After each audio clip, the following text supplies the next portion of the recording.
டே 87க்கான 3வது promo release பண்ணியிருக்காங்கங்க. Ticket to ஃபினாலேனுடைய 5வது டாஸ்க்கை அறிமுகப்படுத்துறாங்க. அப்போ அந்த மஞ்சரிக்கு ஒரு 3 பாயிண்ட் நடந்தது. அதுவும் 4வது டாஸ்க்கு போல இருக்கு. நம்ம மினி டாஸ்க்னு நினைச்சோம், அது 4வது டாஸ்க்கா. 5வது டாஸ்க் என்னன்னா டெலிஃபோன் அடிக்கும். அதை நீங்கள் போய் எடுத்துட்டீங்க அப்படின்னா நீங்கள் இன்னொருத்தவரை டாஸ்க் செய்ய சொல்லணும். அதுக்கு நீங்கள் ஒரு பாயிண்ட் கொடுத்து தான் கன்வின்ஸ் பண்ணி செய்ய சொல்லணும். இப்போ இங்கேயே ஒரு பிரச்சனை தொடங்கிருச்சு. ஃபர்ஸ்ட்டு மணி ஒழிக்கும் போது முத்துவும் ரயானும் வேகமாக ஓடியாடுறாங்க.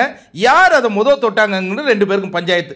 தீபகண்ணனும் ஜாக்லின் என்ன சொல்கிறாங்கன்னா முத்து தான் தொட்டாரு அப்படின்ன உடனே ரயான் இப்போ ஒரு வார்த்தையை சொல்லிடுறாரு, அவங்க உங்காலு உனக்கு சாதகமாக தான் பதில் சொல்லுவாங்கன்னாரு. அது ஒரு குறும்படம் இருக்குது, போட்டு பார்த்து சொல்லிடுவோம் அதுக்கப்புறம் யாருன்ட்டு. அதில் முத்து தான் ஜெயிக்கிறாரு. அவர் என்ன சொல்கிறாருன்னா அவர் சூஸ் பண்ணுறது ரயானை சூஸ் பண்ணுறாருங்க. 90 செகண்ட்குள்ளே இந்த மாதிரி அந்த டப்பாவை அடுக்கி வைக்கணும். அவரால் முடியல. ஆனால் முத்து கவுண்ட் பண்ணிட்டு இருக்காரு. அவர் கவுண்ட் பண்ணும்போது 72 தான் வருது.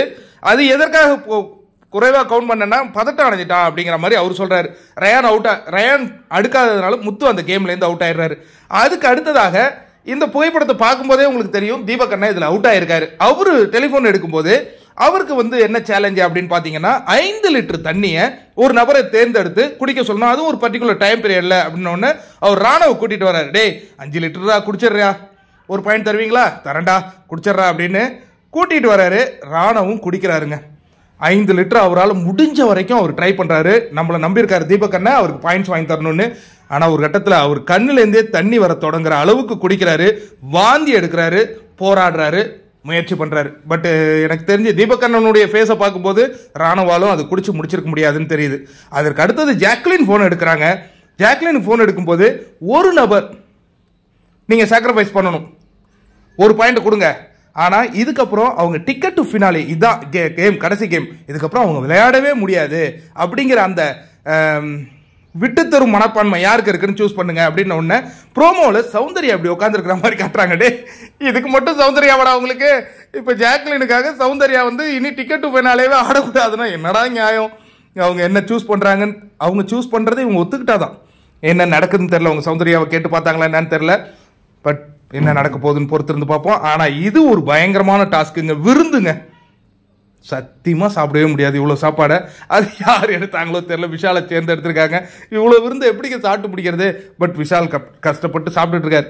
இதில் உள்ளே போய் தோக்குறாங்களே அவங்களுக்கு ஒன்றும் பிரச்சனையே இல்லை. சூஸ் பண்ணுறாங்களே அவங்க தான் அந்த கேம்லேருந்து வெளியேறுவாங்க. அப்படி உள்ளே போனவங்க ஜெயிச்சாங்கன்னா அவங்களுக்கு ஒரு பாயிண்ட்டு இன்க்ரீஸ் பண்ணிக்க முடியும். நல்லா இருக்கு இந்த டாஸ்க்கு. ஒரு பாயிண்ட்டுக்கு இந்த போராட்டம் இல்லை, ஜெயிச்சுட்டா அவங்களுக்கு ஏதோ பாயிண்ட்ஸ் வரும்னு நினைக்கிறேன். செம்மையா இருக்குல்ல? இப்போதைக்கு ஒரு பஞ்சாயத்து போயிட்டு இருக்கு. ஃபோனை தொட்டது ரயானா முத்துவா அப்படின்ட்டு. நீங்கள் ப்ரோமோவில் பார்த்தீங்க, எபிசோடு பார்த்துட்டீங்க, இதில் லைவில் பார்த்தீங்களா? யாரு? நிறைய குறும்பட சோசியல் மீடியாவில் போயிட்டே இருக்கு. நானும் ஓட்டி பார்த்துக்கிட்டு இருந்தேன். அதை தான் ஸ்க்ரீன்ஷாட் எடுத்து வச்சுக்கிட்டு இருந்தேன். எனக்கு என்னமோ 2 பேர் அப்படி தெரியுது. இப்போ அது ஒரு கிளாரிஃபை பண்ணுவோம். நண்பர்களே, அதே மாதிரி உங்கள் கமெண்ட்ஸ் எல்லாத்துக்கும் நான் முடிஞ்ச வரையும் நான் பதில் போட்டுக்கிட்டே இருப்பேன். நீங்கள் கேட்குறதுக்கு பதில் போடுவேன். ஓகேவா? ஏதாவது தப்பாக இருந்தாலும் நீங்கள் மன்னிச்சிங்க, சரியாக இருந்தாலும் ஹாப்பியாக இருங்க. தேங்க்யூ.